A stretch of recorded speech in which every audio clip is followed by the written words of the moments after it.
आज ये मेरा सौभाग्य है कि आज विश्व आदिवासी दिवस है और मैं पूरे विश्व के और भारत के सभी आदिवासी भाइयों को और बहनों को बहुत बहुत अभिनंदन करती हूँ और उनके योगदान को प्रणाम करती हूँ। अपनी बात शुरू करते समय मैं स्वामी विवेकानंद जी को कोट करना चाहूंगी। Every nation has a message to deliver, a mission to fulfill, a destiny to reach. The mission of India has been to guide humanity. Arise, awake and stop, not till the goal is achieved. Sir, जब सरकार बिना mission की बनती है तो क्या हालत होती है, ये हमने 2004 से 2014 के बीच देखा है। और जब कोई सरकार विजन और मिशन दोनों के साथ बनती है तो हम विश्व की 5वीं सबसे लार्जेस्ट इकोनॉमी बनते हैं और हमारे देश के प्रधानमंत्री ये विश्व के सबसे लोकप्रिय नेता बनते हैं। आदिवासियों को संविधान ने संरक्षण दिया, लेकिन आज ये हमारे ऑपोजिशन के लोग जो बार बार आदिवासी समाज के बारे में बोल रहे हैं, इन्होंने पिछले 60 वर्षों में इन आदिवासी समाज के भाई और बहनों के लिए कुछ नहीं किया। ये मैं यहाँ पे बोलना चाहूंगी। सर, इन्होंने तो आदिवासी लोगों के लिए एक स्वतंत्र मंत्रालय की स्थापना भी नहीं की। हमारे जो इंस्पिरेशन है, हमारे पार्टी के इंस्पिरेशन हैं अटल बिहारी वाजपेयी जी, इन्होंने देश में पहली बार जनजाति मंत्रालय की स्थापना इस देश में की और तब से सही मायने में आदिवासी समाज को न्याय देने का काम हमारे पार्टी की ओर से हो रहा है। सर, पहली बार देश में 10 ट्राइबल म्यूजियम्स की स्थापना हुई है और इसके कारण आज हमारी जो संस्कृति है और गौरवशाली इतिहास है, इसे केवल हमारे देश के ही नहीं तो विदेश के लोग भी आज देख पा रहे हैं। हमारे देश के प्रधानमंत्री जी ने 15 नवंबर को भगवान बिरसा मुंडा जयंती के दिन जनजातीय गौरव दिवस की घोषणा की है। सर, वो पत्थर क्या, पथिक कुशलता क्या, जिस पथ में बिखरे शूल न हो, नाविक की धैर्य कुशलता क्या, जब धराएं प्रतिकूल न हो। यह पंक्तियां बहुत प्रासंगिक है क्योंकि वो नाविक हमारे आदरणीय प्रधानमंत्री नरेंद्र मोदी जी है, जिन्होंने अपनी कुशलता से आज भारत देश को $3.5 ट्रिलियन की अर्थव्यवस्था बना दी है और हम विश्व की 5वीं सबसे बड़ी अर्थव्यवस्था बने हैं। और मुझे ये पूरा विश्वास है कि 2031 तक हम $5 ट्रिलियन का लक्ष्य प्राप्त करेंगे और सबसे बड़े लोकतंत्र के साथ हम सबसे बड़ी अर्थव्यवस्था का दर्जा भी प्राप्त करेंगे। सर, मैं महाराष्ट्र के एक आदिवासी क्षेत्र का प्रतिनिधित्व करती हूं जिसका नाम है नंदुरबार। नंदुरबार में करीब 70 से 75% लोग आदिवासी समुदाय से हैं। सर, स्वतंत्रता के बाद से 2014 तक वहां हमेशा कांग्रेस के सांसद रहे हैं। पहली बार नंदुरबार की जनता ने मुझे वहां पे चुन के दिया और इस देश की सबसे युवा महिला आदिवासी सांसद का मुझे प्रतिनिधित्व करने का यहाँ मौका मुझे दिया है। सर, जैसे बाकी आदिवासी क्षेत्रों की समस्याएं हैं, वैसे मेरे क्षेत्र की भी समस्याएं बहुत जटिल थी। हर गरीब व्यक्ति का सपना होता है कि उसका अपना खुद का घर हो। उसी तरह हमारे आदिवासी क्षेत्र के लोग भी अनेक वर्षों से यह प्रतीक्षा में थे कि उनका भी अपना खुद का मकान हो, जिनके पास खुद का पक्का घर नहीं। सर, 2016 से पहले हमारे देश में आवास के लिए इंदिरा आवास नाम की योजना थी और ये योजना में लोगों को घर मिलेंगे ऐसा गरीब लोगों को लगता था। बेचारे इसी उम्मीद में जीते थे कि आज नहीं तो कल उनका नाम उस सूची में आ जाए। लेकिन वर्षों तक प्रतीक्षा करने के बाद भी इन सब आदिवासी गरीब लोगों को आवास नहीं मिला। और सर, आप जानते हैं क्यों? क्योंकि इस योजना में किसी भी प्रकार की पारदर्शिता नहीं थी, किसी भी प्रकार का मापदंड तय नहीं था। केवल एक पार्टी के लोगों को बार बार, सर, जिनके पास आवास था उनका बार बार नाम सूची में आता था, उन्हीं लोगों को बार बार आवास मिलता था और जो सचमुच जिसको जरूरत है ऐसे लोग इस योजना से वंचित रहे। जब हमारे प्रधानमंत्री नरेंद्र मोदी जी के ध्यान में ये बात आई तो उन्होंने हाउसिंग फॉर ऑल का निर्णय लिया और हाउसिंग फॉर ऑल का निर्णय लेने के बाद प्रधानमंत्री आवास योजना की उन्होंने निर्मित की। सर, ये जो इंदिरा आवास योजना थी, ये इंदिरा आवास योजना नहीं थी, ये कांग्रेस आवास योजना थी, इसलिए ये सामने वाले लोग परेशान हो रहे हैं। हमारे प्रधानमंत्री जी ने प्रधानमंत्री आवास योजना की निर्मित की और पूरी पारदर्शिता से 2011 की जनगणना पे आधारित उन्होंने बेनिफिशियरी की सूची तय की। और केवल यहीं पे नहीं रुके सर, तो जिनका नाम उस सूची से छूट गया था, जो जरूरतमंद है, जिसको आवास की जरूरत है, उनका नाम वो सूची में ऐड करने के लिए एक अलग से डी लिस्ट हर ग्राम पंचायत से बना के ग्राम विकास विभाग ने वो मंगवा के उसका स्क्रूटनी करके देश के हर जरूरतमंद को, हर गरीब को, हर आदिवासी को, हर दलित को, हर पिछड़े को आवास देने का काम हमारे प्रधानमंत्री जी ने किया। सर, जनवरी 2023 तक मैं कुछ आंकड़े यहाँ बताना चाहूंगी। जनवरी 2023 तक इस प्रधानमंत्री आवास योजना में 2.7 करोड़ घरों को मंजूरी मिली है। इसमें से 2.1 करोड़ घर ये बन चुके हैं, आवास तैयार हो चुके हैं, और वो आवास अभी जिन गरीबों का सपना था, उनका सपना यहाँ साकार हो रहा है। सर, मैं यहाँ बताना चाहूंगी कि केवल आवास की नई योजना ही नहीं बनाई हमारे प्रधानमंत्री जी ने, तो आवास बनाने के लिए लगने वाली राशि वो भी बढ़ाने का काम यहाँ हमारे प्रधानमंत्री जी ने किया है। आज हमारे आवास के लिए 1.5 लाख रुपए ये योजना के तहत सब गरीबों को यहाँ दिए जा रहे हैं। सर, स्वच्छ भारत के ऊपर हमारे विरोधी पक्ष की एक सांसद यहाँ बोल रही थी कि ओडीएफ हमारा देश नहीं हुआ है, तो मैं उनकी जानकारी के लिए यहाँ बताना चाहूंगी कि स्वच्छ भारत मिशन के तहत, जो कि उनके टाइम पे ये स्कीम स्वच्छ भारत मिशन थी, तो ओडीएफ का जो डेफिनेशन इस योजना के अंतर्गत दिया गया था, वो बेसलाइन सर्वे जो उनके समय में हुआ था, उनमें 100% अगर मकान बन गए हैं तो उसको हम ओडीएफ कहते थे। जो आज की स्थिति है, कई लोग जो उस सर्वे में नहीं थे और उनके पास शौचालय नहीं थे, उन्हें भी शौचालय देने के लिए ओडीएफ प्लस योजना की निर्मित हमारे प्रधानमंत्री जी ने की, और 100% शौचालय हर गरीब को जिसको जरूरत है उसको देने का काम यहाँ हमारे देश में हो रहा है। सर, आज तक देश में 11 करोड़ टॉयलेट्स बन चुके हैं, 36 स्टेट्स और यूनियन टेरिटरीज में बन चुके हैं, और सर 6,03,175 गांव ओडीएफ डिक्लेयर हो गए हैं। और ओडीएफ प्लस का जो काम है वो अभी बहुत ही फास्ट पेस में यहाँ चल रहा है। मैं यहाँ बोलना चाहूंगी सर कि ये जो स्वच्छ भारत मिशन है, इसके कारण आज हमारे देश में जो लोग डायरिया से, मलेरिया से और इस तरह की बीमारियों से जिनका मृत्यु होता था, उसका प्रमाण आज कम हो गया है। सर, मैं इसी के साथ एक चीज यहाँ पे बोलना चाहूंगी कि रोटी, कपड़ा, मकान हर गरीब की जरूरत होती है, और हमारी सरकार ने यह सुनिश्चित किया है कि हर गरीब, हर आदिवासी व्यक्ति को ये तीनों चीजें मिले। सर, जैसे मैंने शुरुआत में कहा कि हमारे कांग्रेस के साथी आदिवासी लोगों के बारे में बार बार बोलते रहते हैं, तो मैं उनकी जानकारी के लिए यहाँ कुछ आंकड़े बोलना चाहूंगी। वो चाहे तो नोट भी कर ले सकते हैं और बाद में जाके वेरीफाई भी कर ले।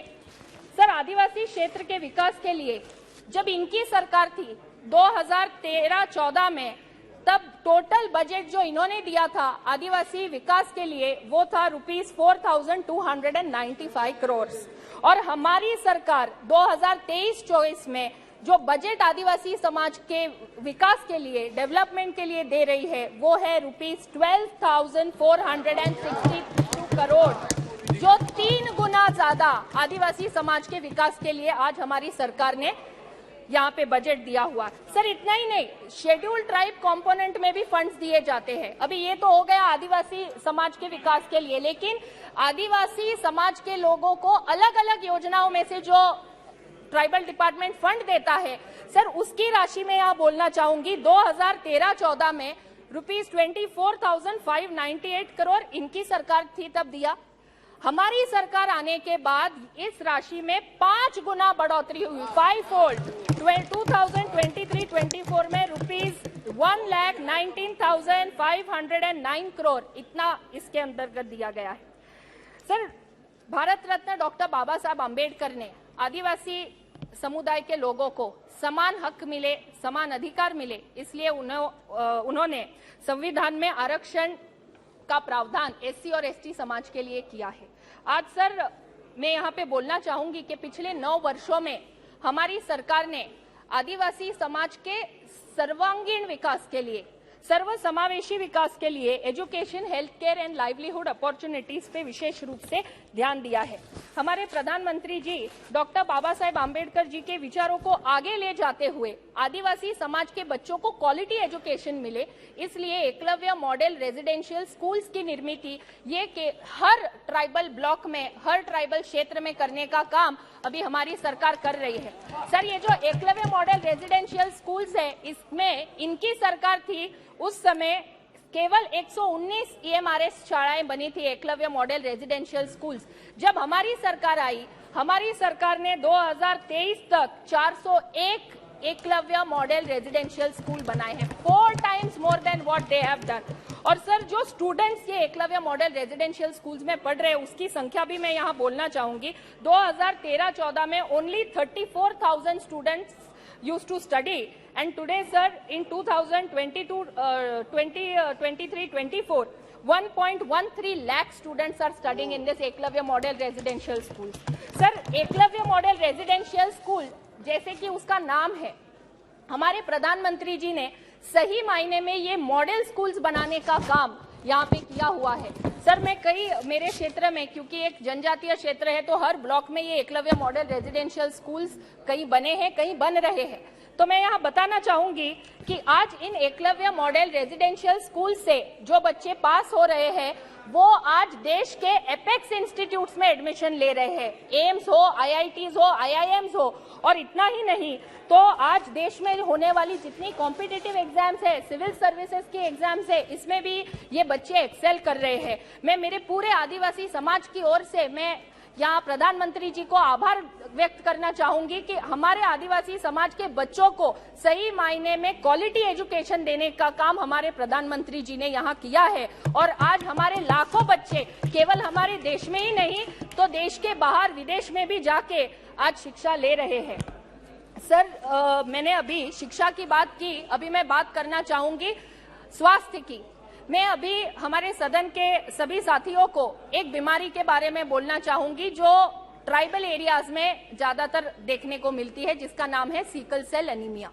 हमारी सरकार ने sickle cell anaemia elimination programme by 2047 ये हमारी सरकार ने लक्ष्य तय किया है। सर, मैडम, सिकल सेल के कारण कई अलग अलग बीमारियां, कई अलग अलग तकलीफ हमारे उन पेशेंट्स को होती है। तो जो इसमें 2 प्रकार होते हैं, एक कैरियर और एक डिजीज। तो इन दोनों को यहाँ पे अलग अलग कलर कोडेड कार्ड देने की व्यवस्था भी हमारी इस सरकार ने की है, ताकि जब कोई अगर बीमार हो तो वो कार्ड बता के तुरंत उसे किस प्रकार का सिकल सेल हुआ है और उसे किस टाइप के इलाज की जरूरत है वो वहां दिखा के इलाज ले सके। मैं यहाँ हमारे विरोधी पार्टी के सभी सांसदों को यहाँ पे पूछना चाहूंगी, जो सब बहुत हमारी सरकार के खिलाफ हर कोई उठ के बोल रहा है, मेरा आपको सवाल है कि सिकल सेल एलिमिनेशन के लिए आप लोगों ने क्यों कुछ नहीं किया? आदिवासी समाज के लिए तो आप बहुत बार बार उठ के बोल रहे हैं, तो सिकल सेल एनीमिया एलिमिनेशन के लिए आप लोगों ने भी करना चाहिए था, क्योंकि सिकल सेल कोई आज आई हुई बीमारी नहीं है, ये तो जेनेटिक बीमारी है, ये तो वर्षों से चलती आ रही है। लेकिन हमारे मोदी जी ने एक विजन से आने वाले आगे के समय में किसी आदिवासी व्यक्ति को सिकल सेल ना हो, या अगर सिकल सेल है तो उसका ट्रीटमेंट हो, इसके लिए इस कार्यक्रम की निर्मित एलिमिनेशन का टारगेट हमारे प्रधानमंत्री जी ने रखा है। जब मैं आदिवासी लोग और आरोग्य की बात करती हूँ तो सबसे पहली बात जो हमारे जहन में आती है वो है कुपोषण की, माल न्यूट्रिशन की। मैं यहाँ बोलना चाहूंगी कि कुपोषण निर्मूलन के लिए हमारे प्रधानमंत्री जी ने सोची कि जब हम बोलते हैं कि हमको 3rd लार्जेस्ट इकोनॉमी बनना है तो सबसे महत्वपूर्ण हमको क्या करना चाहिए, तो हमारे देश का भविष्य, हमारे बच्चे, और इन बच्चों का अगर कुपोषण से मृत्यु हो रहा है तो उसे किस तरह रोके। और इसके कारण देश में हर क्षेत्र में आंगनवाड़ियों का जो नेटवर्क जो पहले से चलता आ रहा है, लेकिन जो केवल नाम के लिए था, उस पे प्रॉपर कोई इम्प्लीमेंटेशन नहीं होता था, तो इन आंगनवाड़ियों को स्ट्रेंथन करने के लिए, इन्हें सक्षम करने के लिए सक्षम आंगनवाड़ी का कार्यक्रम हमारे प्रधानमंत्री जी ने शुरू किया और 2 लाख आंगनवाड़ियां पूरे देश भर में इस सक्षम आंगनवाड़ी कार्यक्रम के अंतर्गत बनाई जा रही है। इसमें हर वर्ष 40,000 आंगनवाड़ियों की निर्मित यहाँ पे हो रही है। इसी के साथ साथ मिशन पोषण 2.0 ये भी हमारी सरकार ने शुरू की। इस मिशन पोषण 2.0 का उद्देश्य पोषण सामग्री और वितरण में रणनीतिक बदलाव के माध्यम से बच्चों, किशोर लड़कियों और गर्भवती महिलाओं के साथ स्तनदा माताओं में कुपोषण की चुनौतियों का समाधान करना और स्वास्थ्य कल्याण और प्रतिरक्षा पोषण करने वाले प्रथाओं को विकसित करना और बढ़ावा देने के लिए एक अभिसरण परिस्थितिकी तंत्र का निर्माण करना है। मैडम, ये जो मिशन पोषण 2.0 है, ये सक्षम आंगनवाड़ी, महिला व बाल विकास की आखिरी व्यक्ति तक, हमारी माताएं हो, हमारे बच्चे हो, उन तक ये न्यूट्रिशन मिशन पहुंचाने का काम हमारी इस सरकार ने इतने अच्छे ढंग से किया है, जिसका आज मैं आपको आंकड़ों से यहाँ पे बोलना चाहूंगी। हमारे देश में इन्फेंट मोर्टेलिटी रेट पर 1000 live birth NFHS national family health survey के डेटा के अनुसार NFHS 4 में 40.7 था। आज NFHS 5 जो कि हर 5 साल में होता है, उसमें 35.2 हो गया है। मतलब हमारे देश में जो बच्चे हैं उनका मृत्यु दर यहाँ पे कम हो गया है। और इसी के साथ मैं नियोनेटल मोर्टेलिटी भी बोलना चाहूंगी, जिसमें NFHS 4 में 29.5 पर 1000 लाइव बर्थ था। आज NFHS 5 में 24.9 इतना है, जो कि कम हो गया है। मैं यहाँ और एक चीज बोलना चाहूंगी कि आंगनवाड़ियों को सक्षम करते समय हम आंगनवाड़ी सेविका, आंगनवाड़ी हेल्पर, उनको हम किस तरह से टेक्नोलॉजी से जोड़ के ये सभी न्यूट्रिशन स्कीम्स आखिरी व्यक्ति तक पहुंचाने के लिए उनको हमारे देश में 11 लाख स्मार्टफोन्स आंगनवाड़ी वर्कर्स को दिए गए हैं। 12.5 lakh growth monitoring device such as infantometer, stadiometer, weighing scale for mother and infant, weighing scale for children has been procured by states. Madam, technology के साथ साथ पोषण ट्रैकर, इसका भी यहाँ पे उपयोग किया जा रहा है, जिससे जो माताएं या प्रेग्नेंट मदर्स है और जो कहीं पे अगर माइग्रेट हो रही है तो वहां उनको ट्रैक करना आसान हो, इसके लिए पोषण ट्रैकर भी बनाया गया है। आज पोषण ट्रैकर में 10 करोड़ महिलाओं को यहाँ पे रजिस्टर कर लिया गया है। मैडम, मैं यहाँ पे एक चीज विशेष रूप से बोलना चाहूंगी कि कई सारे सांसदों ने बच्चों के बारे में, महिलाओं के बारे में यहाँ पे बोला। जब इनकी सरकार थी तब इन्होंने बाल विकास के लिए कितना बजट आवंटित किया था? केवल 90 करोड़। और हमारी सरकार आई, हमने 1600 करोड़ हमारे केवल बाल विकास के लिए दिया है। तो इससे हमारा विजन और इनके विजन में जो डिफरेंस है वो बिल्कुल साफ साफ दिखता है। हम चाहते हैं हमारे देश के बच्चे सुदृढ़ हो, अच्छा उनका डेवलपमेंट हो, लेकिन ये केवल बोलते हैं। इनके एक्ट में कुछ भी हमको ऐसा नहीं दिखता कि इन्होंने कुछ बच्चों के लिए किया है। मैडम, मिशन वात्सल्य ये एक दूसरी हमारी एक महत्वपूर्ण योजना सरकार की है, जिसमें which is envisaged to be done by strengthening the institutional framework of child welfare protection committees and the statutory and service delivery structure in all the districts of the country. This scheme also provides for non-institutional care of vulnerable children by way of kinship care, sponsorship, foster care and after care. इस योजना में पहले CPS नाम की इनकी जो योजना थी उसमें 2000 रुपए दिए जाते थे। आज हम लोग 4000 इस योजना में दे रहे हैं। हमारे प्रधानमंत्री जी ने कोविड के समय कई बच्चों ने अपने माता पिता खो दिए, तो इन बच्चों के लिए एक नई उन्होंने स्कीम शुरू की जिसका नाम है PM care for children scheme. और इन सभी अनाथ बच्चों के सही मायने में पालक बने हमारे प्रधानमंत्री जी।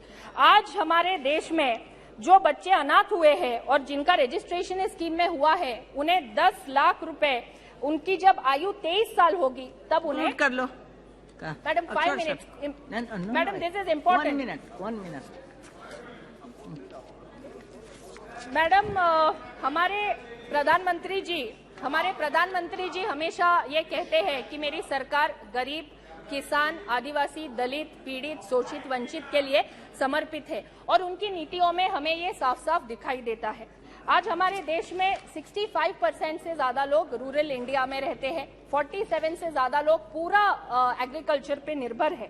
और यहाँ पे हमारे कुछ सांसद साथी एम्प्लॉयमेंट की बात करते थे, तो इन्हें मैं कुछ आंकड़े बताना चाहूंगी कि रूरल एम्प्लॉयमेंट गारंटी स्कीम जो इनके समय में शुरू हुई थी, इन्होंने कितने लोगों को एम्प्लॉयमेंट दिया और हमने कितने लोगों को दिया है, वो भी थोड़ा इनको सबको बोलना चाहूंगी मैं। इनके समय 2006-07 से 13-14 में इन्होंने 1160 टोटल परसेंटेज इन्होंने किए थे। हमारी सरकार आने के बाद 2596 ऑलमोस्ट डबल हमने इसमें काम किया है। फिर महिलाओं का पार्टिसिपेशन इनके समय केवल 48% था। हमारी सरकार आने के बाद अभी ये करीब 60% तक जा चुका है। इसी के साथ मैडम जो हम लोग वेजेस पे करते हैं, इनके समय कोई ऑनलाइन सिस्टम ही नहीं थी जहां हम वर्कर्स को डायरेक्ट पे कर सके, लेकिन हमारी सरकार आने के बाद हमने 27 स्टेट्स में और 3 यूनियन टेरिटरीज में ये व्यवस्था हमने की हुई है। प्रधानमंत्री ग्राम सड़क योजना जो कि गांवों को जोड़ने वाली है, इसमें हमारी सरकार ने 3,53,991 kilometers of road length has been constructed in the country with an amount of rupees 1,87,425 crores.